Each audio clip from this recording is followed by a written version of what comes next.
As we start here on the WHAS11 team, check out our live Max HD radar. At this very moment, it's still a massive swirl of green, taking short breaks over Kentuckiana and then coming right back around to dump more rain on us. So are we going to get any of our weekend back? Can we salvage any of it? It's the top story on the WHAS11 team. Hi, everybody. I'm Doug Proffitt. Let's give you an hour-by-hour look right now ahead for overnight. Here's meteorologist Matt Breland with what's left of Helene. Matt? Hey, thanks, Doug. Yes, certainly has been quite the messy start to our weekend. Helene really has been lingering over the Commonwealth today, and that is unfortunately what led to Louder Than Life becoming shut down this evening. Here's what we're seeing right now, though. Those winds currently gusting around 25 miles per hour still in downtown Louisville. Some of our surrounding areas are still seeing some of those winds gusting around 25 to 30 miles per hour there for you folks near Hodgensville. And we're going to continue to still track some steady rainfall as well. Here's how things are shaping up currently. These are our current rainfall totals. We're just a bit over 2 inches near Beargrass Creek, 206 inches there in Piccadilly, and we're getting close to 4 inches for you folks there in Morris Foreman. Now, this is radar indicated, so that's not a final estimation, but we're still expecting some steady rainfall totals. In Louisville, we got 2.27 inches, and that still is going to be lingering around as we go throughout the upcoming day tomorrow. It's still looking like a wet Saturday. There is a flood watch in place until 8 a.m. Saturday morning. South of Bullitt County and further down closer towards E-Town. That's because we're still going to be seeing some of these steady showers continuing as we go into the rest of our Friday night. And I am still going to track some of these as we head into our Saturday morning, Saturday afternoon. Nulu Fest still looking a bit wet out there. Those full details will be coming up here in just a few short minutes. Very good. Thank you, Matt. Right now, breaking news on the WHAS11 night team. Our night team photojournalist Elijah McKenzie is live at 6th and Broadway in downtown Louisville, where there has been a fatal collision between a car and a man there tonight. You can see the police still on the scene. This is right near the Courier Journal and Federal Courthouse buildings at 6th and Broadway. Police say just after 9:30 tonight, the man was hit by a car and then he was taken to University Hospital where he died. Now, police say the driver of that car did stay at the scene and is talking to investigators. 6th and Broadway, they tell us, will be shut down for quite some time into the night. Now, more on the wrath of Helene in Kentuckiana. New video just in tonight. Take a look at this drone video from LG&E. Their crews actively working to restore power on Lower Hunters Trace. That's in PRP. As you can see right here, a 3-person team up high in those buckets working on the wires that were ripped down by a giant tree that you may see right there alongside the roadway. LG&E kept their crews in Kentucky to help restore power here before they start helping out other states. Here's the latest on the power outage figures for Metro Louisville. Just over 5,000 customers are without power. That's down from 10,000 at its peak today. In Oldham County, it's now well under 1,000 LG&E customers. That's also a big improvement for Oldham County. And right now on the WHAS11 night team, the show didn't go on tonight at the fairgrounds. After a long day of waiting and waiting at Louder Than Life, fans were welcomed back in at 6 o'clock. But it was a short stay. WHAS11 night team's Alexandra Goldberg and photojournalist Aspen Hester are live back at the fairgrounds. And Alexandra, you were there, right there inside near the area when all this was playing out. So what happened? Right, Doug. We were here to cover day 2 of the Louder Than Life performances, but many of those excited smiles we saw walking into the venue turned into disappointment when news broke that day 2 is a washout. Heavy rain and strong winds pummeling through Louisville's fairgrounds. The storms of Hurricane Helene are canceling day 2 of the Louder Than Life Rock Festival. Can't be too mad at them. They tried their best. You can't combat the weather. Got to keep everybody safe, and that's the biggest priority, but it is pretty sad. We saw long lines of people heading back inside the fairgrounds. That's because earlier, Louder Than Life announced they were hoping to get the music started. Parking lots were reopened at 6, even with a discounted parking rate. But 1 hour later, it was all called off. Cancel. They should have canceled it earlier on in the day. Like, they're not really keeping people safe because there's thousands of people walking out now. So they posted this update saying the continuous wind gusts simply make it impossible for us to proceed safely, but adding they plan to fully rock out tomorrow. Yes, crossing our fingers that it's better weather tomorrow. They got to do what they got to do to keep people safe.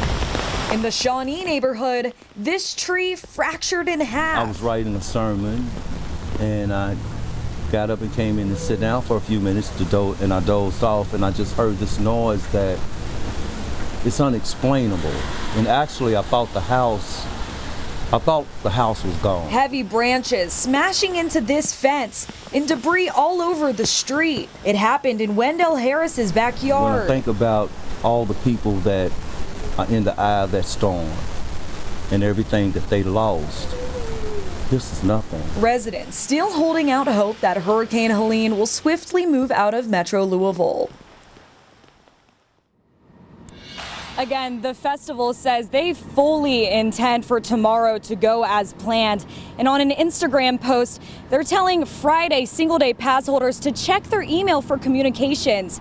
More generally, they're telling fans to check in with their social media tomorrow morning for updates. Live at the fairgrounds, Alexandra Goldberg, WHAS 11 night team on your side. Alexandra, very good updates. Thank you very much. More of our storm coverage now all day long. Crews with MSD have been clearing away debris from the storm drains and the roadways in order to keep the roadways from severe flooding. MSD crews cleared out the Whips Mill Dam that's at A.B. Sawyer Park in eastern Jefferson County this morning, protecting homes along Beargrass Creek from flooding. With heavy runoff, the water stood 8 feet higher than usual there. A reminder to you, as always, don't drive through flooded roadways. Remember that great saying, it's turn around, don't drown. Well, despite the rain, many long-running weekend events are holding firm. Nulu Fest is going to kick off rain or shine at 11 in the morning. East Market Street is going to be shut down as usual for the 14th year, and it'll be full of vendors, great food, and live music. Wear your rain gear, and when you get up in the morning, tune in to our Good Morning Kentuckiana right here on WHAS 11. Our Reed Yaden is going to be there in Nulu, reporting live on Nulu Fest as they get ready. Now brand new on the night team. Our crews also headed outside of Louisville tonight to check out the damage. WHAS 11 night team's Clarice Shaley and photojournalist Elijah McKenzie are reporting from Oldham County where trees came down. Well, we had the one tree go down on the side. It's been a tense day for Jim Kelleher of Oldham County near Pee Wee Valley in Crestwood. Figured it was over. Came out here to move my truck, and the second and third tree came down. It's not the way he expected to return to his Kentucky home from Florida. We did experience a lot more damage here than we would have if we stayed in St. Augustine. So the first tree fell through the fencing across the street here onto these power lines. And then the second and third trees crashed down, adding to the cost to clean up all of this storm damage. You know, you asked me to put a number on it.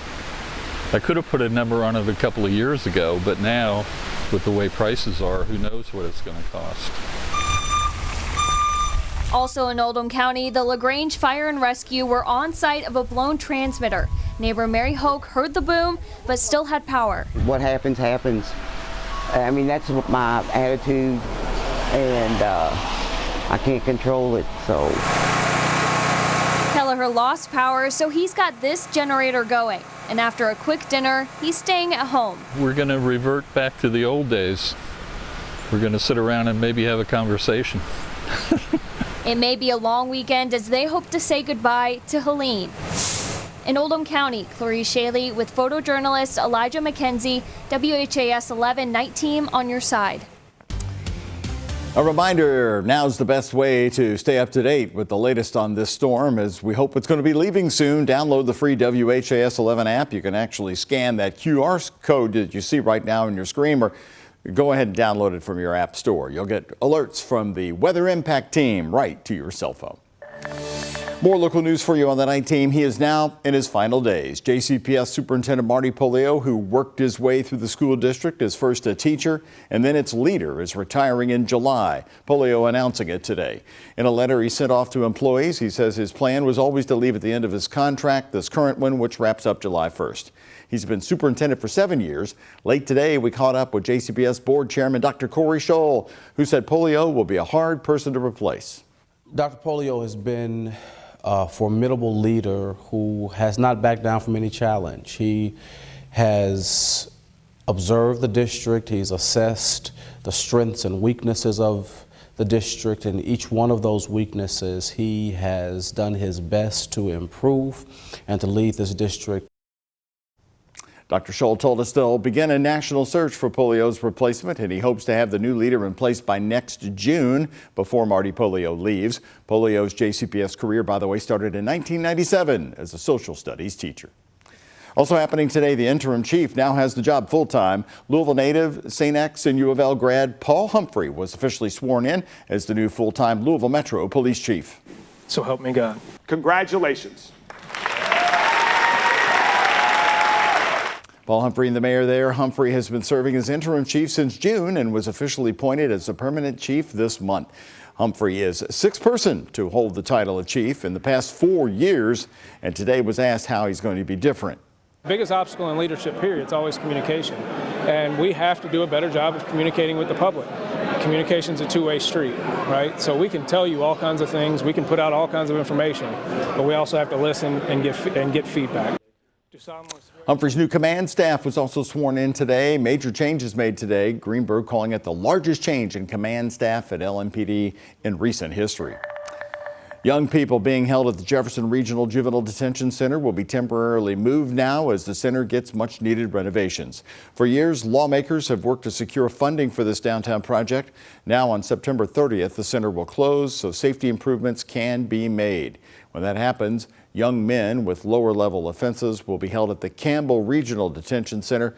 The construction is expected to end in the middle of 2026 and expand bed capacity from 10 to 28 beds.